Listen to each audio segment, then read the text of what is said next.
21শে জুলাই যাতে অতিরিক্ত মাত্রা পায়, জেলা থেকে প্রচুর সাড়া আসছে। তারা কেউ ট্রেনে আসতে চাইছেন, কেউ বাসে আসতে চাইছেন। তো দূর দূরান্ত যারা শহীদ স্মরণে কলকাতায় আসবেন আমাদের তৃণমূল কংগ্রেসের ডাকে, তাদের কোথায় কিভাবে নিয়ে আসবো বা তাদের থাকার ব্যবস্থা কী হবে বা কিভাবে প্রস্তুতিটা হবে, আমরা চূড়ান্ত পর্যায়ে আমাদের ওয়ার্কিং কমিটির সিনিয়র মেম্বাররা আজকে আমরা একসঙ্গে মিলিত হয়ে আগামী দিনে 21শে জুলাইটা কোথায় কি ঘাটতি আছে, কোথায় কি করতে হবে, কোথায় কি প্রয়োজন আছে, এগুলো নিয়ে থরলি আমরা বিশ্লেষণ করব। মানুষের যা সাড়া হচ্ছে তাতে আমাদের কাছে এখনো অবধি 50,000-এর উপর মানুষের টার্গেট আছে, ওরা আসবে বলছে। এখন সময় হলে বোঝা যাবে কত হয় না হয়। আমরা সমস্ত কিছু রাখছি। অতীতে যেভাবে তাদের থাকা খাওয়ার ব্যবস্থা ছিল, আমরা তৃণমূল কংগ্রেসের পক্ষ থেকে দূর দূরান্ত থেকে নর্থ বেঙ্গলের জেলাগুলো যারা আগের দিন আসবে তাদের বিভিন্ন যাত্রী নিবাসগুলো যেখানে যেখানে আছে, আমরা ওটা নিয়ে আজকে আলোচনা করছি, কাকে কোথায় রাখবো, কোথায় কিভাবে তাদের ব্যবস্থা হবে, থাকার ব্যবস্থা হবে, এইগুলো নিয়ে আজকে মূলত আমরা সিনিয়র নেতৃত্ব বসবো। 21শে জুলাইয়ের প্রস্তুতি বৈঠকের ঋতব্রত তৃণমূল। মেয়র রোডে গান্ধী মূর্তির পাদদেশে 21শে জুলাইয়ের সমাবেশ করবে ঋতব্রত তৃণমূল। তারই প্রস্তুতির জন্য বৈঠক করছে তারা। সরাসরি আমাদের প্রতিনিধি সুকান্ত মুখোপাধ্যায় রয়েছেন আমাদের সঙ্গে। সুকান্ত, দেখো, সরাসরি তোমাকে ছবি দেখাবো যে 3:30 নাগাদ থেকে এই বৈঠক শুরু হয়েছে বাইপাসের ধারে Calcutta boating hotel and resort. সেখানের এই যে অফিস দেখতে পাচ্ছ, সেই অফিসেই কিন্তু এই মিটিং চলছে। আমরা দেখতে পাচ্ছি কোহিনুর মজুমদার, তিনি ওই মিটিংয়ে ছিলেন। তিনি বেরিয়ে আসছেন। মূলত 21শে জুলাই আগামী মঙ্গলবার যে সমাবেশ হওয়ার কথা রয়েছে, তার আগে ঋতব্রত বন্দ্যোপাধ্যায়ের শিবিরের যারা তৃণমূলের যারা বিধায়ক রয়েছেন তারা এখানে এই মিটিং করছেন এবং সেই মিটিংয়ে কিন্তু উপস্থিত রয়েছেন সন্দীপন সাহা, ঋতব্রত বন্দ্যোপাধ্যায়ের নিচে সেখানে রয়েছেন জাভেদ খান, ফিরাদ হাকিম, চন্দ্রিমা ভট্টাচার্য এরা, এবং আখরুজ্জামান রঘুনাথগঞ্জের যিনি বিধায়ক তিনিও রয়েছেন। এবং তাদের বক্তব্য হচ্ছে যে এই যে 21শে জুলাই রয়েছে, সেই তার আগের যে প্রস্তুতি পর্ব, কিভাবে কোন জেলা থেকে কিভাবে কর্মী সমর্থকেরা আসবেন। আগের রাত্রে আমরা এতদিন দেখেছি, অন্ততপক্ষে গত বছর পর্যন্ত, যে আগের রাতে বিভিন্ন জেলা থেকে বাসে করে কর্মী সমর্থকেরা আসে এবং তাদেরকে বিভিন্ন জায়গাতে রেখে তাদেরকে খাওয়া দাওয়ার বন্দোবস্ত করা হতো এবং তারপরে তারা মিছিল করে সরাসরি কিন্তু চলে যেতেন 21শে জুলাই সমাবেশে।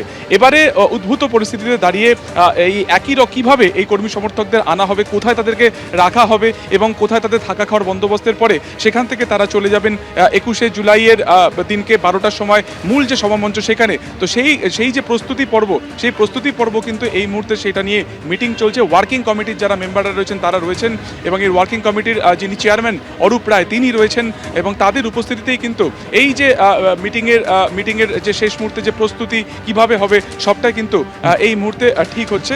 এই যে অফিস রয়েছে, যেটা তোমাকে বললাম, যে Calcutta boating hotel and resort, এখানে যেখানে চন্দ্রিমা ভট্টাচার্য নিজেও রয়েছেন, আখরুজ্জামান রয়েছেন এবং তাদের যেটা বক্তব্য পরিষ্কার যে আসন্ন এই যে সমাবেশ, সেই সমাবেশে কিন্তু বিপুল সাড়া তারা পাচ্ছেন।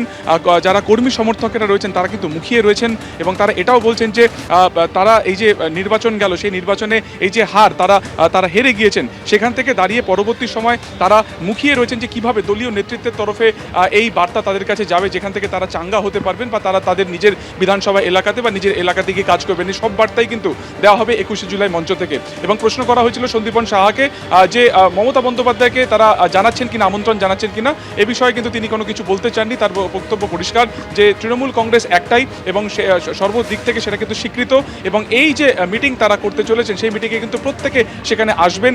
বাকি যারা এখনো পর্যন্ত কালীঘাটপন্থী তৃণমূলে রয়েছেন তারাও কিন্তু ইতিমধ্যে যোগাযোগ করছেন এবং এই যে আজকে যে মিটিং পর্ব সেটা 3:30 থেকে চালু হয়েছে এবং প্রায় এখন ঘড়িতে প্রায় 4:30 বেজে গেছে, অর্থাৎ 1 ঘন্টা ধরে এই মিটিং এখানে চলছে। এবং যেটা তোমাকে বললাম যে ঋতব্রত বন্দ্যোপাধ্যায়, সন্দীপন সাহা, অর্থাৎ ঋতব্রতপন্থী যে তৃণমূল, সেখানে যারা জয়েন করেছেন, যে সমস্ত তৃণমূল বিধায়ক জয়েন করেছেন তারা কিন্তু এখানে রয়েছেন। কোহিনুরের সাথে একবার কথা বলুন, মিটিং কি চলছে? হ্যাঁ, মিটিং ওটা খুব ক্যাজুয়াল, যেরকম হয় প্রতিবার, কে আসবে, কে মানুষের সঙ্গে ওখানে করবে, স্টেজ কিরকম হবে, এই জাতীয়। কিছুক্ষণ আগে ফেসবুক লাইভ করেছেন, সেখানে বলেছেন যাদের যাওয়ার তারা 21শে জুলাই আগে চলে যেতে পারে। শুনিনি এখনো কি বলেছেন, আর যাওয়ার কি কেউ আছে নতুন? যাওয়ার বলছি সিবিআই এর ভয়ের জন্য চলে যাচ্ছে। যারা জেল খেটে এসছে, ইডি সিবিআই এসছে এবং মমতা দি অভিষেকের একটা নাম পর্যন্ত সেখানে গিয়ে বলেনি এত প্রেশার সময়, আমার মনে হয় তাদের ক্রেডিবিলিটিকে নিয়ে সন্দেহ করা এবার বন্ধ করা উচিত। অনুব্রত মণ্ডল 3 বছর জেল কেটেছে, মদন মিত্র 3 বছর জেল কেটেছে, গিয়ে একদিন মমতা বন্দ্যোপাধ্যায়, অভিষেক বন্দ্যোপাধ্যায়ের নাম বলেনি, তাদের ক্রেডিবিলিটি নিয়ে কোয়েশ্চেন করাটা ঠিক নয়। একেবারে আমরা কথা বলছিলাম কোহিনুর মজুমদারের সাথে, তিনি নিজেও কিন্তু এই মিটিংয়ে রয়েছেন এবং তিনিও কিন্তু এই মিটিংয়ে ছিলেন। যেমনটা তিনি বললেন এই কিছুক্ষণ আগে প্রাক্তন মুখ্যমন্ত্রী মমতা বন্দ্যোপাধ্যায় তিনি ফেসবুক লাইভে যে বিষয়গুলো একদম বলেছেন, যে সুকান্ত, যাদের অর্থাৎ সুবিধা- কিভাবে এই সমাবেশ হবে, কারা কারা এই সমাবেশে উপস্থিত থাকবেন, অর্থাৎ এই প্রস্তুতি বৈঠক এই মুহূর্তে চলছে ঋতব্রত তৃণমূলের, যারা 21শে জুলাইয়ের সমাবেশ করবে মেয়ো রোডে গান্ধী মূর্তির পাদদেশে। সন্দীপন সাহা, আখরুজ্জামান কি বলেছেন তারা, শুনুন। আমাদের মিটিং ধর্মতলায় আমরাও অ্যাপ্লাই করেছিলাম, পারমিশন পাইনি। তো আমরা গান্ধী মূর্তি পাদদেশে পারমিশন পেয়েছি, আমরা সেখানে করব। আমরা আমাদের প্রস্তুতি করব। দেখুন, আমরা তৃণমূল কংগ্রেস, এটা তো বারংবার প্রমাণ হয়েই যাচ্ছে। সবাই আমাদের দিকে চলে আসছে, সবাই আমাদের সাথে রয়েছে, কর্মীরাও আমাদের সাথে রয়েছে।